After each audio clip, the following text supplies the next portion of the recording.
What's up, YouTube? Welcome back. 40 Super test number 3 today. We're in our ammo test series for 40 Super, and now we're at double tap ammunition. This is a 40 Super 200 grain Hardcast solid, and that's what that looks like. Nice bright lead tip to it. It's got a listed muzzle velocity of 1,300 feet per second. And now just for reference, 1,300 feet per second on a 200 grain 40 caliber projectile, which that's what this is. It's a 45 caliber casing, neck down to 40 caliber. That is exceeding the Norma original loadings for 10 millimeter. So 40 Super compared to 10 millimeter, we're getting right there in the same levels now. Let's see if it all pans out in gel and through the chronograph. And that's why we do this kind of testing, so that we actually know for sure, not just what's written on a box or what people say. So we're going to be using this Remington R1 chambered in 40 Super, 5-inch 1911. We're going to be using that to put 5 rounds into this B8 target. We're going to put those rounds through a chronograph, get an average of velocity and foot-pounds. We're going to move the chronograph to right in front of the gel so that we can capture the velocity of the bullet as it enters the gel, hopefully. And then we have a total of 60 inches of clear ballistics gel, 10%. We have 3 20-inch blocks. One's a little bit clearer than the next one. That's a little bit clearer than the next one. These should be catcher blocks normally, but this is a Hardcast 40 Super. We don't know how far this thing's really gonna go. As always, our accuracy testing is done offhand. No rest, no benches, no nothing like that, because we don't have that in a defensive situation or a bear attack. So we just do practical accuracy. Now, with all that explained, let's get to shooting. All right, 5 rounds of super duper 40. Let's see how this goes. 20 feet off the target, 15 feet off the chronograph.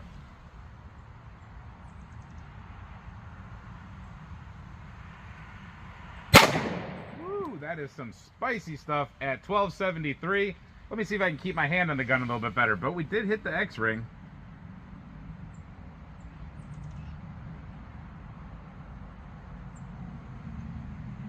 A little bit higher that time, but still on the X-ring at 1279.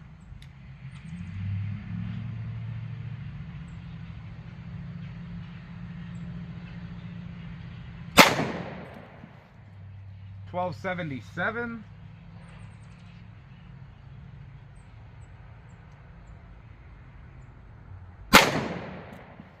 $12.79. That's pretty close. I shot a little bit high that time. And $12.82. Let's go take a look.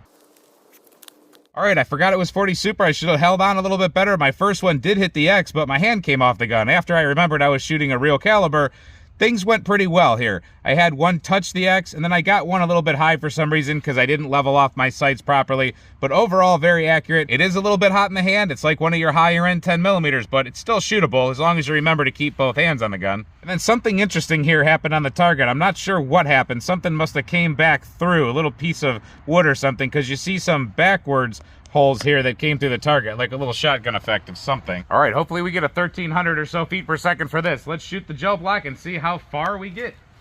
I know it's gonna penetrate. It's a Hardcast.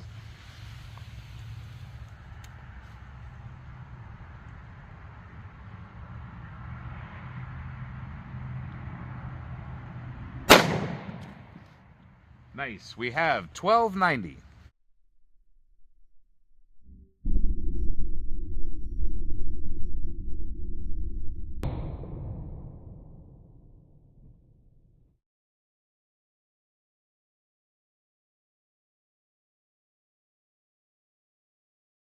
$12.90, that's pretty close to 13. I like that.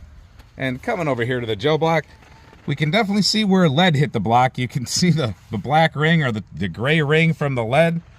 As soon as it makes contact, it leaves its little pencil mark, and then that top track is what you see. Don't worry about the bottom track. That was a previous test from a previous ammunition, but that top one looks pretty nice. As it goes through, you can tell it keeps disrupting. It looks like barbed wire. That's actually a really cool effect on that. Goes right through the first block, but as it does, it left a really cool ring, a little shock ring as it left one block, went right into the next block, still the top track. That block's a little dirtier, sorry about that, but you see it go down to a piercing wound channel. We're moving down. Now we've gone through 40 inches of block. That little disruption in the block that you see right there, that's nothing, that's a previous test. And if I straighten this out just a little bit, you are going to see that that bullet landed right at 46 inches. It might have bounced back from about 47, 46 3/4, something like that. But for the most part, even though it's a dirty block, you can see it right there at 46 inches. So that thing traveled all the way from back here That is definitely a Hardcast. That thing definitely penetrates, and it definitely disrupts in the beginning. Let's take a look from the top. All right, coming in from the top, the one closest to the bottom of your screen where you see that blackening at the beginning goes to instantaneous disruption. As it goes through there, it turns into that barbed wire thing, or that almost like flowering thing. Looks pretty cool. Makes it through the first block. That cool little ring we have right there. And I don't know if you can see it on that side. No, you can't, but you still see it continuing on through. If I can get it to focus.